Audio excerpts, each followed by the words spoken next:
Salut, c'est Antoine de la chaîne YouTube Surf Moustache. Le lien de la chaîne juste ici, n'hésite pas à jeter un œil et à aller t'abonner, ça m'aide beaucoup. Alors aujourd'hui pour Akewatu, je vais faire une petite review sur ce petit bijou, un fish de chez Christensen. Avant de passer aux explications, n'hésite pas à t'abonner à la chaîne YouTube Akewatu, ça nous aide à continuer les vidéos. Alors déjà le programme de cette planche. Cette planche est faite pour les vagues, les vagues plutôt plates. Elle fait des merveilles sur les gros point break avec des faces bien plates pour aller chercher de jolies courbes, mais elle va tenir aussi dans des vagues qui demandent un peu plus de performance, tu vois. On va avoir ici un programme allant grossièrement de 50-80 cm jusqu'à 2 mètres pour les surfeurs intermédiaires à experts, et tu vas tout de suite voir en quoi c'est un fish rétro avec des notes de performance.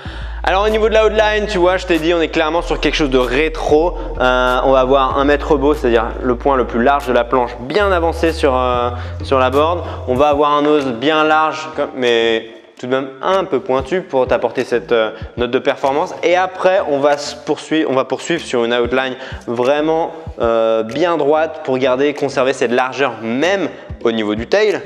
Et lorsqu'on parle du tail, on appelle ce tail un fish tail ou double pin pour Christensen. Double pin pour les bilingues.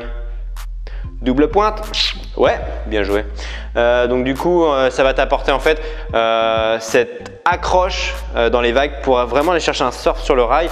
Si tu veux, là on a vraiment on peut pas le dire, on peut pas le nier, on a vraiment un tail super large, et lorsque tu passeras sur le rail, le but c'est d'avoir de chaque côté une pointe pour venir vraiment accrocher dans la vague et du coup pousser comme un dingue et faire des gerbes de fou. Alors maintenant au niveau du rocker, on est clairement sur un fish rétro, parce que tu vois qu'on a, avec les dérives moulées c'est pas évident parce qu'on peut pas avoir la planche à plat, mais hop, tiens je vais t'aider.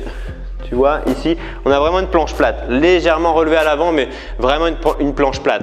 Le but est de maximiser la surface de la planche en contact avec l'eau pour avoir vraiment de l'inertie et générer de la vitesse sur les surfaces bien plates de la vague. Et avec ce léger nose relevé, ça te permettra d'avoir quand même de pouvoir jouer un peu dans le creux de la vague. Voilà. Et en termes d'épaisseur, tu vois qu'on est clairement sur une board bien épaisse, donc ça répond aux critères du fish rétro, Donc on va avoir du volume sous les pieds, du volume qui sert à quoi?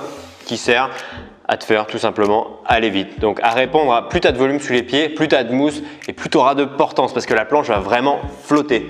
Du coup, un beau volume sous le pied avant. Là on va s'affiner quand même en allant sur l'arrière de la planche, parce qu'on veut quelque chose d'assez, on veut un fish rétro mais qui puisse performer quand même. Du coup on va affiner ici, il a affiné un peu le tail à l'arrière, on conserve quand même pas mal de mousse. Alors, et pour compenser le volume que tu vas retrouver sur cette planche et t'apporter de la performance comme je t'ai dit juste avant, Christensen va faire tomber les rails. Tu vois que les rails sont assez bas, et ce qui va te permettre justement d'aller chercher un surf plus performant en facilitant l'entrée du rail dans l'eau, et donc en te permettant d'accrocher pour venir chercher des cartes, des rollers, des manœuvres dans le creux de la vague. Donc vraiment intéressant. Un des critères super importants qui donne de la performance à ce fish, en fait ça va être le concave. Le concave, généralement sur un fish rétro classique, on va avoir quelque chose d'assez plat, pas vraiment de concave, et on va arriver sur un V à l'arrière. Donc c'est cette petite arête qui ressort à l'arrière de la planche pour te donner justement ce côté un peu, pour t'apporter de la réactivité sous le pied arrière tout simplement. Et là, on va partir sur quelque chose de plutôt plat à l'avant, et on va progressivement à partir d'ici vraiment rentrer dans un profond simple concave. Donc c'est quand c'est creusé part et d'autre de la planche. Là, ce simple concave, il va pas tout à fait jusqu'au rail, il se poursuit là comme ça, et il vient se creuser entre les dérives pour t'apporter justement ce speed, parce que l'eau va arriver comme ça et être concentrée entre les dérives, ce qu'on appelle l'effet Venturi, s'il vous plaît. Et du coup, ça va t'apporter de la réactivité, parce que ça te permet d'aller d'un rail à l'autre plus facilement. et de la vitesse, super important.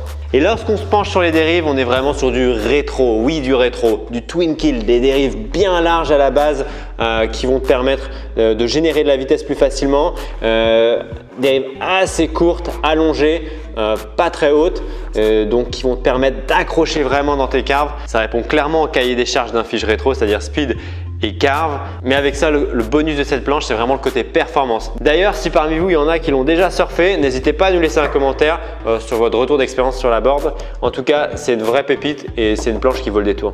Ça y est, c'est la fin de cette vidéo. N'hésite pas à t'abonner à la chaîne YouTube Akewatu. Si tu as des questions, pose-les dans les commentaires, on sera ravis d'y répondre.